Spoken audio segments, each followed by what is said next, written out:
കേരള തീരത്ത് വെച്ച coast guard പിടികൂടിയ ഇറാനിയൻ ബോട്ട് കൊച്ചിയിലെത്തിച്ചു. തമിഴ്നാട്ടുകാരായ 6 മത്സ്യബന്ധന തൊഴിലാളികളായിരുന്നു ബോട്ടിൽ ഉണ്ടായിരുന്നത്. ബോട്ടിൽ പരിശോധന തുടരുകയാണ്. ജിജീഷ് കരുണാകരനാണ് കൂടുതൽ വിവരങ്ങളുമായി ചേരുന്നത്. ജിജീഷിലേക്ക് എത്താം. കഴിഞ്ഞ ദിവസമായിരുന്നു ഈ വാർത്ത പുറത്തു വന്നത്.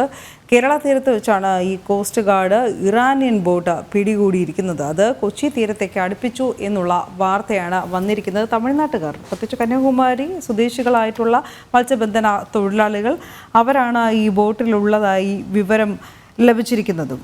എന്തായാലും ഈ ഒരു ബോട്ടാണ് ഇപ്പോൾ കൊച്ചി തീരത്തേക്ക് അടുപ്പിച്ചിരിക്കുന്നതും. ജിജീഷ്, വിശദാംശങ്ങൾ. അനു, ഇപ്പോൾ ഇറാനിയൻ ഉരുവിൽ എത്തിച്ചിരിക്കുന്ന ഇറാനിയൻ ഉരുവിൽ പരിശോധന നടത്തുകയാണ് സംയുക്തമായി കോസ്റ്റ് ഗാർഡ്. ഒപ്പം തന്നെ മറ്റ് അന്വേഷണ വിഭാഗങ്ങളെല്ലാം ചേർന്നുള്ള പരിശോധനകളാണ് ഇപ്പോൾ നടന്നുകൊണ്ടിരിക്കുന്നത്. കൊയിലാണ്ടിക്ക് സമീപം കേരള തീരത്ത് നിന്നായിരുന്നു ഈ ഇറാനിയൻ മത്സ്യബന്ധന നൗക കണ്ടെത്തിയത്.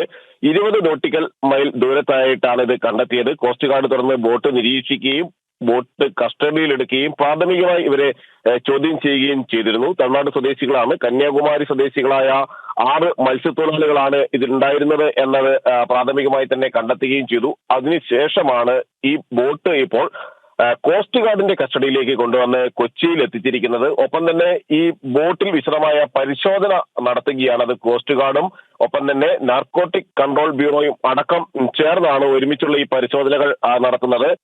ഇറാനിൽ മത്സ്യബന്ധനത്തിന് പോയ ആളുകളാണെന്നും ശമ്പളം ലഭിക്കാത്തതിനെ തുടർന്ന് ബോട്ട് സംഘടിപ്പിച്ച് തിരികെ പോകുന്ന ആളുകളാണ് ഇവരെന്നുമുള്ള ഒരു വിവരമാണ് ഇപ്പോൾ ലഭിച്ചിരിക്കുന്നത്.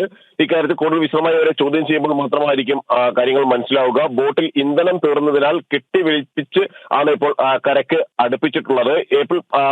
ഇതുമായി ബന്ധപ്പെട്ടുകൊണ്ട് പറയുന്നത്. എന്നാൽ വിശദമായ ചോദ്യം ചെയ്യൽ മാത്രമാണ് ഈ യാത്രയുടെ ഉദ്ദേശം, അല്ലെങ്കിൽ ഇത്തരത്തിൽ ഒരുവിൽ എങ്ങോട്ട് പോവുകയായിരുന്നു എന്നതടക്കമുള്ള കാര്യങ്ങൾ മനസ്സിലാവുകയുള്ളൂ. അതുകൊണ്ട് തന്നെ വിശദമായ ഒരു പരിശോധനയും ചോദ്യം ചെയ്യലും തന്നെയാണ് കോസ്റ്റ് ഗാർഡ് ഇപ്പോൾ നടത്തുന്നത്. ശരി ജിജീഷ്.